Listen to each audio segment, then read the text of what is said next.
స్వామి, ఆ రంగు బట్టలు వేసుకోకూడదు. ఎందుకని వేసుకోకూడదు స్వామి? తన భక్తులందరూ నల్లబట్లే వేసుకుంటారని అయ్యప్ప శనీశ్వరుడికి మాటిచ్చాడు. శనేశ్వర, నా భక్తులు సంవత్సరానికి మండల కాలం నీ 7 ఏళ్ల పీడనలో అనుభవించు కష్టాలన్నీ అనుభవిస్తారు. నీకిష్టమైన రంగు నలుపు కదా.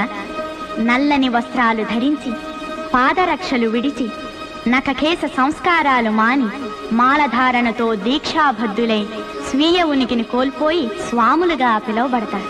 కఠోరమైన బ్రహ్మచర్య వ్రతాన్ని అవలంబించి స్వామియే శరణమయ్యప్ప అని శరణు ఘోష చేస్తూ అడవుల వెంబడి పాదచారులై నా దర్శనార్థం వస్తారు.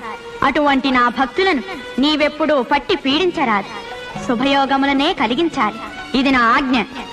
ధర్మశాస్త్రావతారమైన నీ శాసనము నాకు శిరోధార్యం.